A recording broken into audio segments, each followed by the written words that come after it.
Bonjour, bonsoir à toutes et à tous. Depuis 1966, protestants et catholiques francophones disposent d'une traduction commune du Notre Père. Cette traduction fait débat, en particulier cette année en 2017 où un petit changement a été introduit. Et nous allons voyez, si vous le voulez, ensemble ce texte, le texte écuménique du Notre Père. Notre Père qui es aux cieux, que ton nom soit sanctifié, que ton règne vienne, que ta volonté soit faite sur la terre comme au ciel. Donne-nous aujourd'hui notre pain de ce jour. Pardonne-nous nos offenses, comme nous pardonnons aussi à ceux qui nous ont offensés. Et ne nous soumets pas à la tentation, mais délivre-nous du mal. Car c'est à toi qu'appartiennent le règne, la puissance et la gloire pour les siècles des siècles. Amen. Je propose que nous nous penchions sur le texte original grec de la prière qui se trouve dans la Bible en Matthieu au chapitre 6, les versets 9 à 13, puisqu'il y a débat sur un petit bout de verset. Bien peut-être est-il nécessaire de reprendre la totalité de la prière, parce que peut-être que c'est la prière dans son ensemble qui a besoin, je dirais, d'une révision dans sa traduction. Alors le texte grec, le voici. Nous allons donc le décortiquer verset par verset. Donc d'abord, l'invocation. Pater hemon ho eistois uranois. Mot à mot, notre Père dans les cieux, ou notre Père le dans les cieux. Il y a un article défini au masculin. Le texte grec ne porte pas de verbe. Il n'est pas dit notre Père qui est aux cieux. On l'ajoute communément dans beaucoup de traductions, pas seulement dans la traduction de 1966, mais cela finalement ne semble pas nécessaire parce que nous avons ici une invocation et non pas une phrase complète comme par exemple s'il était dit, s'il était écrit notre Père, tu es dans les cieux, ou à la troisième personne, notre Père est dans les cieux. Tout ceci nous éloignerait beaucoup du texte original grec. Donc moi je suis d'avis d'avoir, puisque c'est une invocation, non pas une phrase sujet-verbe complément, mais tout simplement quelque chose de très proche du grec, notre Père dans les cieux. Ensuite, la première demande, la première pétition, on dit aussi lorsqu'il s'agit du Notre Père. Agiatheto to onomasu.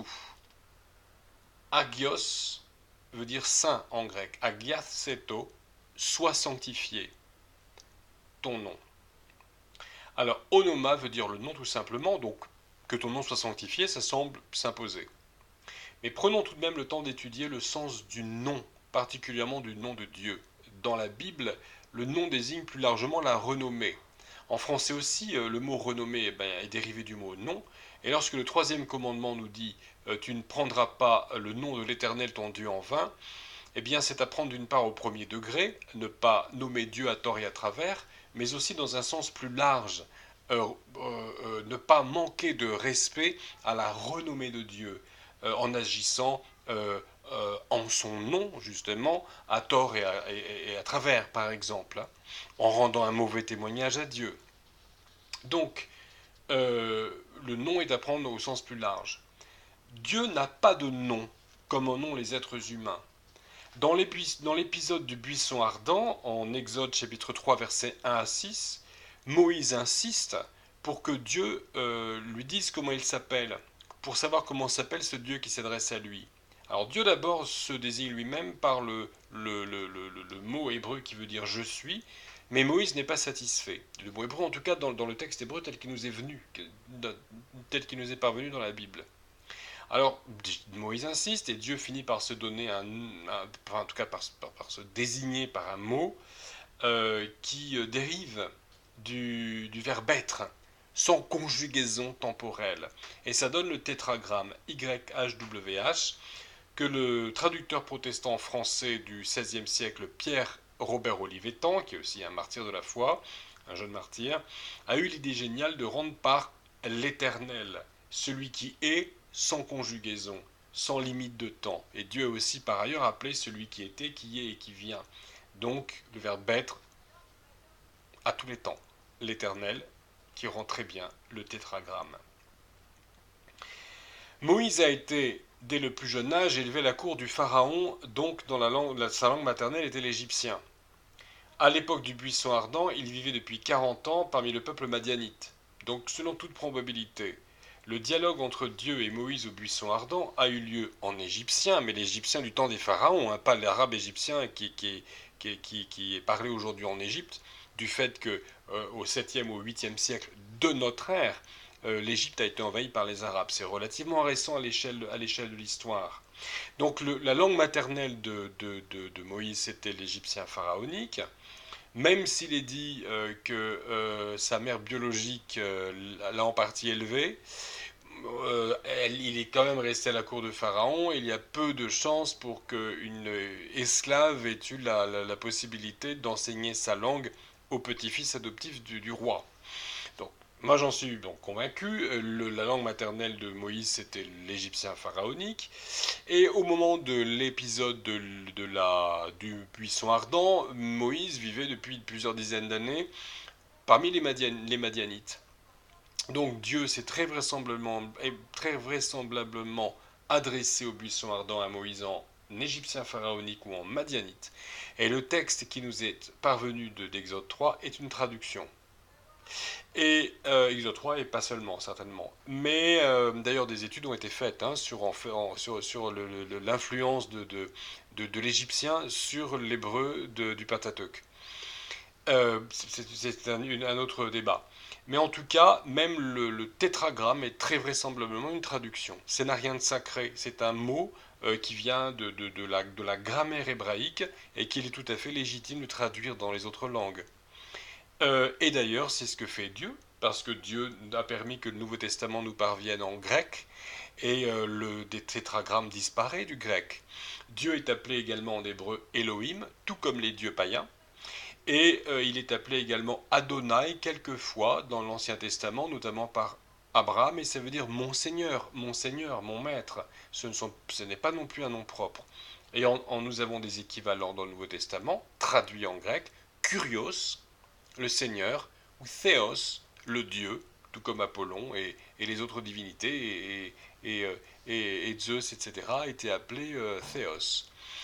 Donc ce sont des noms communs qui expliquent ce que Dieu est, mais Dieu n'a pas de nom propre comme moi, je m'appelle Frédéric, il n'y a pas d'équivalent pour Dieu. Donc ça c'est vraiment très important pour comprendre ce que nous disons quand nous disons que ton nom soit sanctifié. Ça ne veut pas dire qu'un nom particulier en hébreu ou que sais-je doit être sanctifié, vénéré ou révéré, mais ça veut dire qu'il faut respecter Dieu. Et je précise également que dans la chrétienté, au sens large, les premiers à avoir décidé qu'il fallait rechercher le vrai nom de Dieu, ce sont tout simplement les témoins de Jéhovah, comme leur nom l'indique. En 1935, sous la conduite de M. Rutherford, qui était le président de la Société de la Tour de Garde à cette époque, où les témoins de Jéhovah, qui s'appelaient les étudiants de la Bible, se sont mis à s'appeler les témoins de Jéhovah. Et donc un Américain qui faisait partie d'un autre mouvement religieux issu du protestantisme, qui s'appelait Dodd, a emboîté le pas aux témoins de Jéhovah et lui aussi a décidé qu'il fallait donner à Dieu un nom qui venait de l'hébreu. Et cette croyance est très très répandue maintenant parmi certains dans la chrétienté dite évangélique, parmi les messianiques, ceux qui s'appellent aussi les juifs, enfin les messianiques ou les judéo-chrétiens, où il faudrait appeler Dieu Adonai par exemple, mais ça n'a aucun sens en français. Enfin, plutôt que de dire Adonai, appelons-le Seigneur, et c'est ce que je fais personnellement. Et c'est ce que font la plupart des chrétiens, quand on parle de Dieu, on dit Dieu ou le Seigneur. Mais que ton nom soit sanctifié, encore une fois, c'est dans la prière, c'est un appel au respect dû à Dieu, à sa personnalité et à sa renommée, au témoignage qu'il faut lui rendre, mais ce verset ne doit surtout pas être utilisé à l'appui de fausses doctrines ou je dirais, de pratiques plus folkloriques qu'autre chose.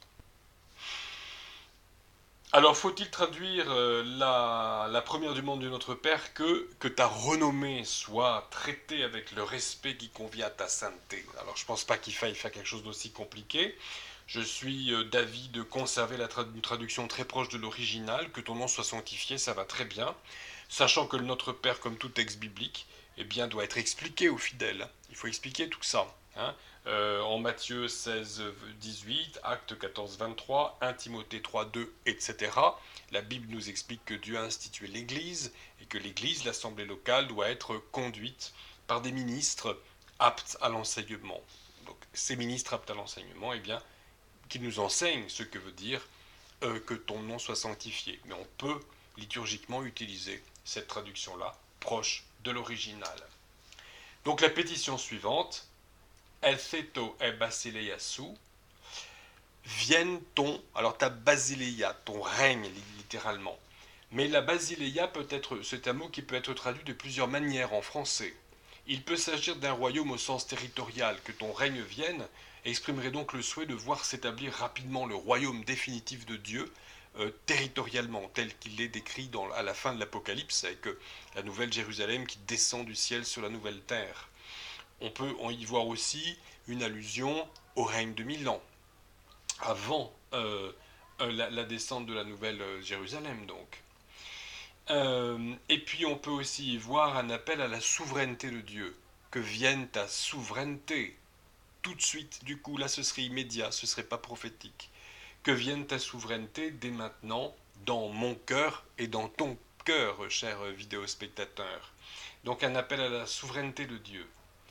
La basilia de Dieu a donc une dimension immédiate et une dimension prophétique, on pourrait dire une dimension eschatologique. C'est le terme théologique un peu complexe pour parler de ce qui doit venir, de ce qui est annoncé prophétiquement dans l'Écriture. Alors il me semble que le mot règne rend bien ce double sens. En priant que ton règne vienne, nous exprimons à la fois notre aspiration à être bientôt auprès de Jésus dans la Nouvelle Jérusalem, gouvernée par la justice parfaite de Dieu, et notre désir que Dieu exerce sa souveraineté dans le cœur de chacun, dès à présent et dès la vie présente. Ensuite, la pétition suivante.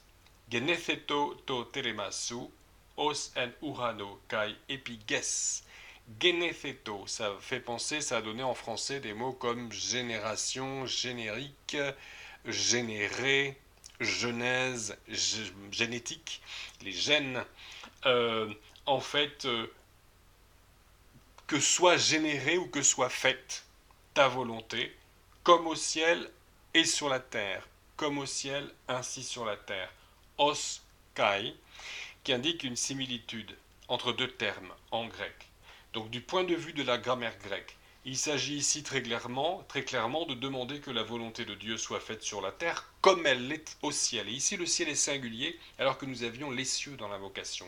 Notre Père qui es aux cieux et maintenant que ta volonté soit faite sur la terre comme elle l'est au ciel. Et il ne s'agit pas du tout de demander à Dieu que sa volonté soit faite dans le ciel et que sa volonté soit faite sur la terre.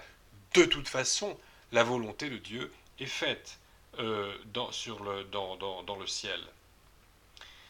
Nous n'avons pas besoin de le demander. À cet égard, l'épître aux Éphésiens apporte quelques précisions importantes. En Éphésiens 6.12, nous lisons qu'il est donc en Éphésiens 6.12, il est question des esprits du mal dans les lieux célestes, contre lesquels nous devons lutter par la prière et par la sanctification. Il est dit en Éphésiens 2.6 que nous sommes assis ensemble dans les lieux célestes en Jésus-Christ, c'est-à-dire en communion avec Jésus-Christ.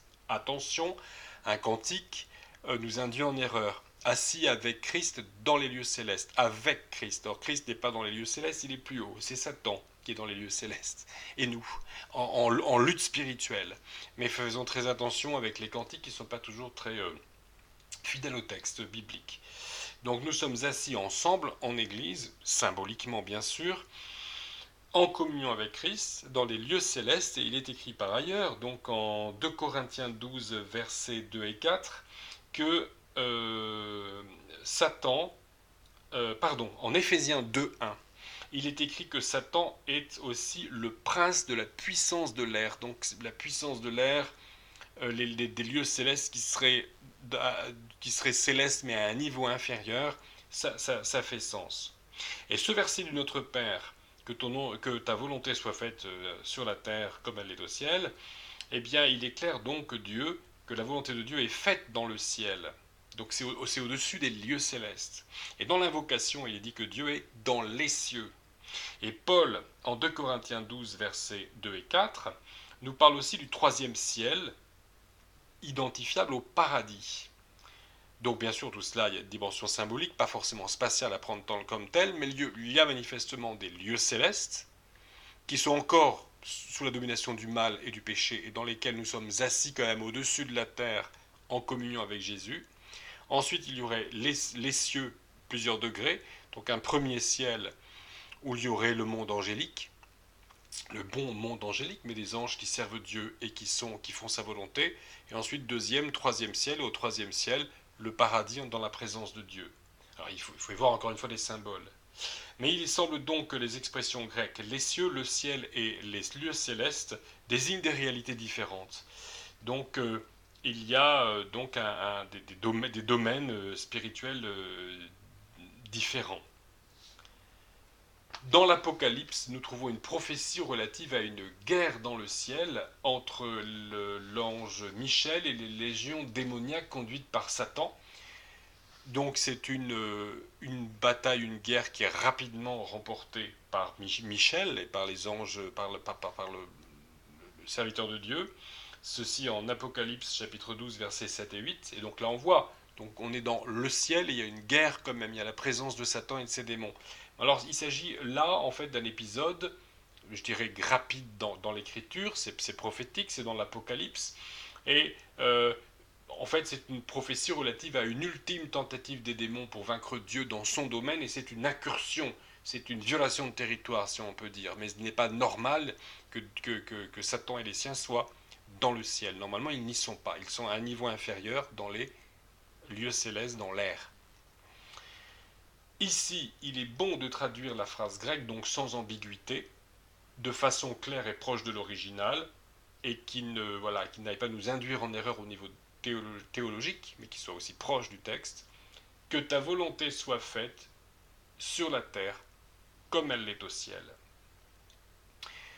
Pétition ou demande suivante, ton arton hemon, ton epiosion dos hemin semeron.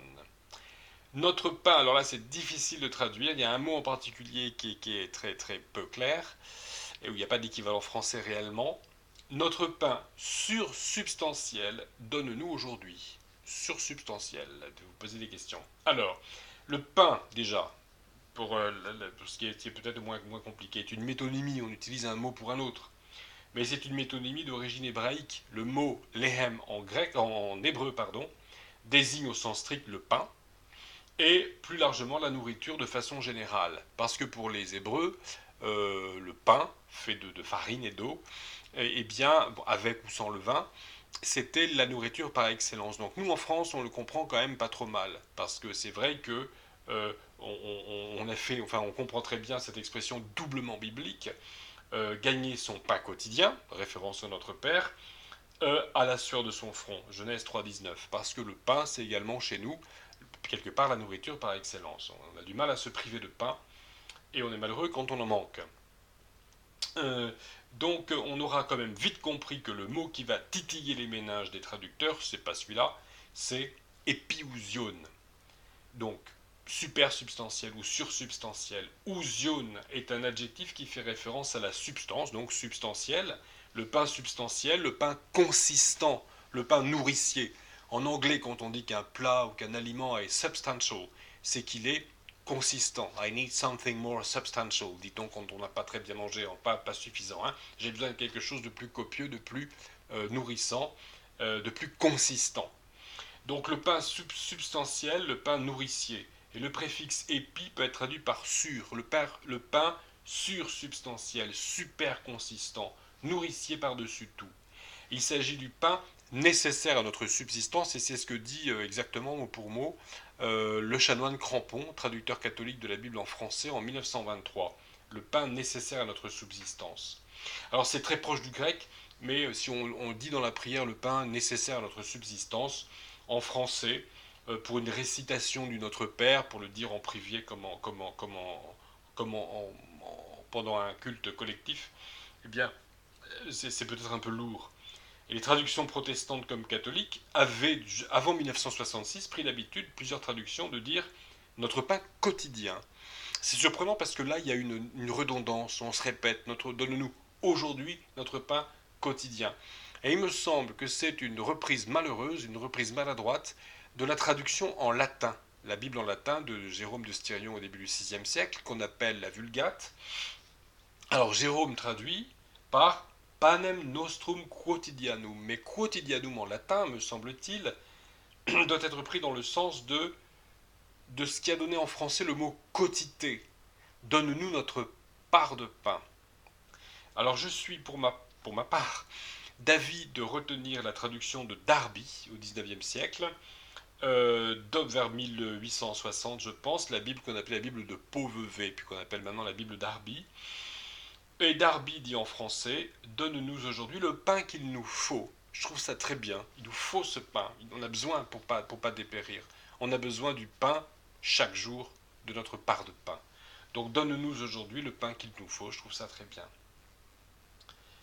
Ensuite de cela, il y a une... Donc là, bien sûr, on passe à la, à la pétition suivante, mais il y a une image économique un peu surprenante, et nous allons bien voir ce qu'il va falloir en faire. Hein.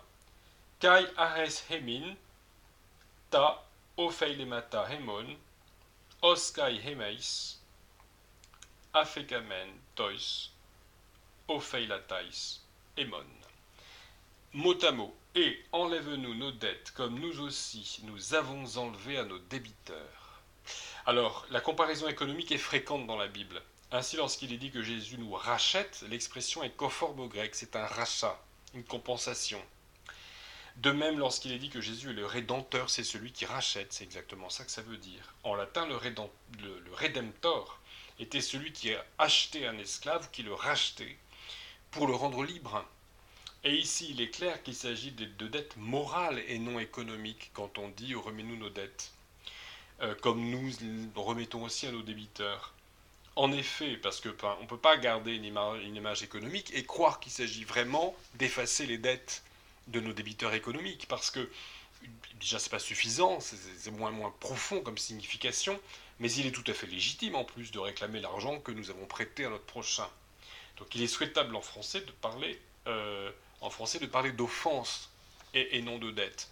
Et même en français d'ailleurs on utilise une expression économique quand on dit bah tiens, je passe l'éponge et j'efface l'ardoise. On passe l'éponge mot à mot, non pas sur la table pour enlever les miettes, mais passer l'éponge, ça vient du fait que quand finalement un commerçant décidait de supprimer la dette de quelqu'un, ou quand elle lui avait été remboursée, mais quand il voulait lui faire grâce d'une dette, il passait l'éponge sur l'ardoise, ardoise sur laquelle il écrivait l'argent, enfin les sommes que lui devaient ses clients.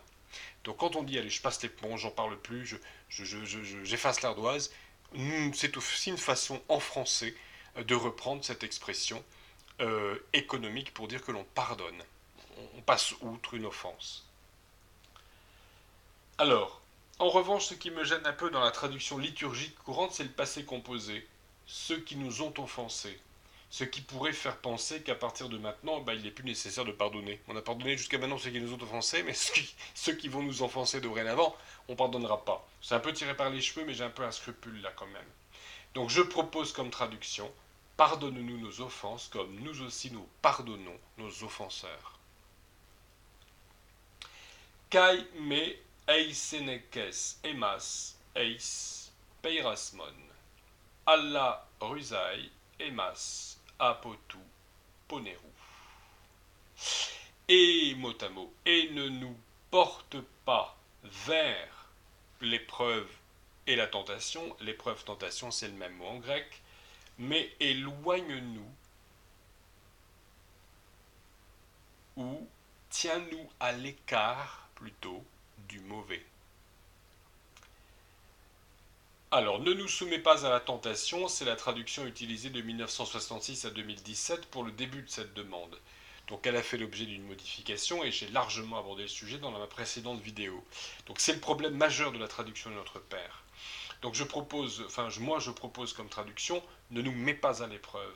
Mais si vous regardez cette vidéo en ce moment même, c'est que le sujet de la traduction de Notre Père vous intéresse, donc le problème essentiel étant celui de ce verset, je vous enjoins à regarder la vidéo Foi vivante B01 intitulée Ne nous soumets pas à la tentation, si vous ne l'avez pas déjà fait, de façon à mieux comprendre, parce qu'ici je n'y reviendrai pas.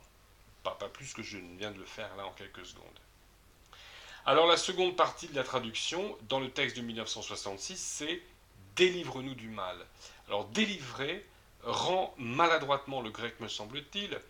Le grec indique le fait de maintenir à l'écart. Et dans la traduction protestante antérieure à 1966, suivant et qui suivait la Bible seconde de 1910, il était question du malin. Hein. Délivre-nous du malin, sous-entendu le diable. Enfin, c'est comme ça que les gens le comprenaient généralement.